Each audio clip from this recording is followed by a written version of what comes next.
Assalamualaikum dear students, welcome to my YouTube channel VU Study with me। जी students, कैसे हैं आप सब? स्टूडेंट, आज की अपनी इस वीडियो में हम सोशियोलॉजी 101 लेक्चर नंबर 2 डिस्कस करेंगे, द सोशियोलॉजिकल पर्सपेक्टिव्स। ठीक है, यानी समाजी नुक्ता नज़र। स्टूडेंट, वीडियो स्टार्ट करने से पहले इस लेक्चर के मुतालिक मैं आपको बताती जाऊं कि आपका जो ये लेसन नंबर 2 है ये काफ़ी लेंथी भी है, लेकिन इसमें आपके MCQs इतने ज़्यादा मैंने इस चैप्टर को रीड किया है तो इतने ज़्यादा MCQs मुझे आपके इसमें से नहीं मिले जो डायरेक्ट MCQs होते हैं। लाइक आपकी डेफिनेशंस हो गई, आपकी कोई फैक्टर्स हो गए, पर्पस हो गया, इस टाइप के कोई भी इतने MCQs आपके इस लेक्चर से रिलेटेड नहीं है। ये जो लेक्चर है ये आप लोगों का बहुत ज़्यादा जो है कॉन्सेप्चुअल है, यानी अगर आपको पेपर में इस चैप्टर से रिलेटेड कोई MCQs आता है तो वो ज़्यादातर चांस यही है कि वो आपको कॉन्सेप्चुअल होगा, यानी अगर आपका लेक्चर से या आपके उस टॉपिक से रिलेटेड कॉन्सेप्ट क्लियर होगा तो ही आप इस चैप्टर से रिलेटेड MCQs को सॉल्व कर सकेंगे। तो मैं आपको यही सजेस्ट करूँगी कि आप इस लेक्चर को अच्छे से 2-3 बार या ज़्यादा आप इसको अच्छे से अगर रीड कर सकते हैं तो आप इसको रीड ज़रूर कीजिए, क्योंकि इसमें बहुत ज़्यादा कॉन्सेप्ट हैं आपके इस लेक्चर में। तो MCQs भी फिर ऑब्वियसली आपको इसी तरह से आएंगे। तो आप लोगों ने इसको लेक्चर को आपने को शॉर्ट लेना चाहते हैं तो बेशक आप शॉर्ट लेक्चर ले लीजिए, लेकिन बस आपने इससे रिलेटेड कॉन्सेप्ट अपने ज़रूर क्लियर करने हैं। ठीक है, कॉन्सेप्ट क्लियर करेंगे तो तब ही आप अच्छे से इसको अटेम्प्ट कर सकेंगे। चलिए स्टूडेंट, वीडियो स्टार्ट करते हैं। फर्स्ट MCQ है, sociology offers a perspective view of the world. ठीक है, ये फर्स्ट लाइन पे आपकी स्टेटमेंट है और ये ट्रू है। नेक्स्ट है, our social world guides our actions and life choices just as the season influence our activities and clothing. ये आपका सोशियोलॉजिकल पर्सपेक्टिव है, यानी समाजी नुक्ता नज़र है। ठीक है, उसके बाद है पर्सपेक्टिव मीन्स क्या होता है, ये तमाम इसके मीनिंग्स हैं। नेक्स्ट में फिर आपको सोशियोलॉजिकल पर्सपेक्टिव की डेफिनेशन मैंने यहाँ पे स्टेटमेंट के तौर पे लिख दी है, ताकि अगर इससे रिलेटेड कॉन्सेप्ट के हवाले से आपको कोई MCQ आता है तो वो आप सॉल्व कर सकें। नेक्स्ट है, a group of people who share a culture and territory is group, environment, society, none. इसमें आपका ऑप्शन है सोसाइटी। मैं अगेन कह रही हूँ स्टूडेंट, आपने लाजमी लेक्चर को अच्छे से आपने रीड करना है खुद, क्योंकि इसमें बहुत ज़्यादा कॉन्सेप्ट हैं। ये चैप्टर आपका डायरेक्ट MCQs के हवाले से इम्पॉर्टेंट नहीं है, लेकिन इसमें आपको कॉन्सेप्चुअल MCQs लाजमी आ सकते हैं पेपर में। तो आप इसको तभी अटेम्प्ट कर सकेंगे जब आप इसको अच्छे तरीके से रीड करेंगे, अपना इस चैप्टर से रिलेटेड कॉन्सेप्ट क्लियर करेंगे। क्योंकि सोशियोलॉजी का भी आपका ये पेपर थोड़ा डिफ़िकल्ट होता है, और वही है कि कॉन्सेप्ट की बेस पे सारे आपके क्वेश्चंस होते हैं। ठीक है, नेक्स्ट आप देखते जाइए MCQs।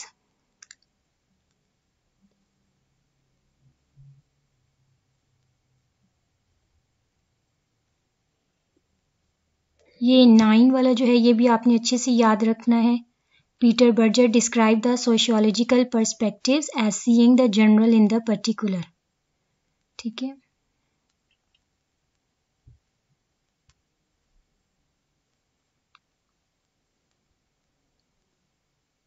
ये भी आपसे पूछ सकते हैं एजेस, यानी एज क्या है, तो ये सोशल कंस्ट्रक्शन है।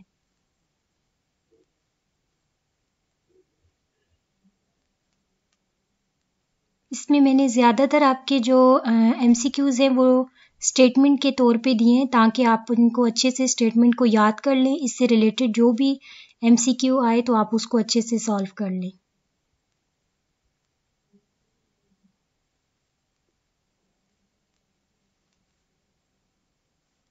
जी, ये जो आपका 16 है, इसमें देखिए, in US the average women has lightly fewer than dash children her life time.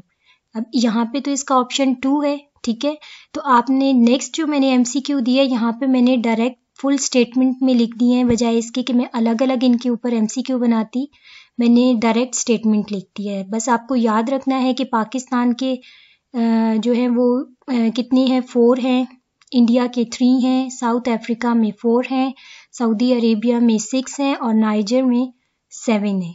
ठीक है, ये इस MCQ से रिलेटेड आपकी ये वाली स्टेटमेंट है।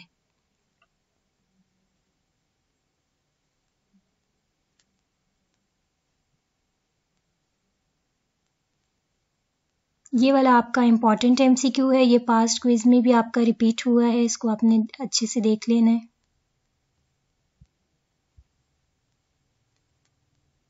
अब ये जो आपका 18 है, 18, 19, 20, ये तीनों आपके एक ही मतलब जो आपका एक मेन टॉपिक है वहीं से 3 लिए गए हैं, और नेक्स्ट में भी अगर आप देखेंगे जस्ट आपकी स्टेटमेंट चेंज होगी लेकिन आंसर आपका सेम है। ठीक है, आप लोगों ने, इसलिए मैं बार बार कह रही हूँ कि आप लोगों ने स्टेटमेंट बहुत अच्छे से याद रखनी है ताकि आप लोग पेपर में कंफ्यूज ना हो, स्टेटमेंट चेंज होने की वजह से आप आंसर को लेके कंफ्यूज ना हो। अगर स्टेटमेंट अच्छे से याद करेंगे तो आप अच्छे अपना आंसर भी करेक्ट चूज कर सकेंगे। अब dash showed that social forces are at work even in the apparently isolated case of self destruction। यहाँ पे आपने इसका नेम लिखना है कि इन्होंने शो किया, लेकिन अब यहाँ पे आप नेक्स्ट चल के देखेंगे आपसे पूछा जाएगा कि कौन सी फोर्सेस हैं। ठीक है, नेक्स्ट चलते हैं तो आप देखते जाएंगे। ये सोशल इमेजिनेशन का जो कॉन्सेप्ट है वो किसने दिया था? C. राइट मिल्स ने। The ability to understand their own lives in terms of larger social forces, ये है sociological imagination। इसके बाद इसके बेनिफिट्स हैं। अब आ जाते हैं कुछ पास्ट क्विज पे। ठीक है, ये आप देख लें, अभी वही आपका रिपीट हो रहा है। People should develop ability to understand on lives in terms of larger social forces, it is known as sociological imagination. ये और ये जो MCQ है ये आपका रिपीटेड है। ठीक है, आप लोगों ने अच्छे से देखना है। अब ये वही चीज़ है, जस्ट आपकी स्टेटमेंट जो है वो थोड़ी उन्होंने चेंज कर दी है। ठीक है, who among the following advocated that even in the absence of self destruction social forces work.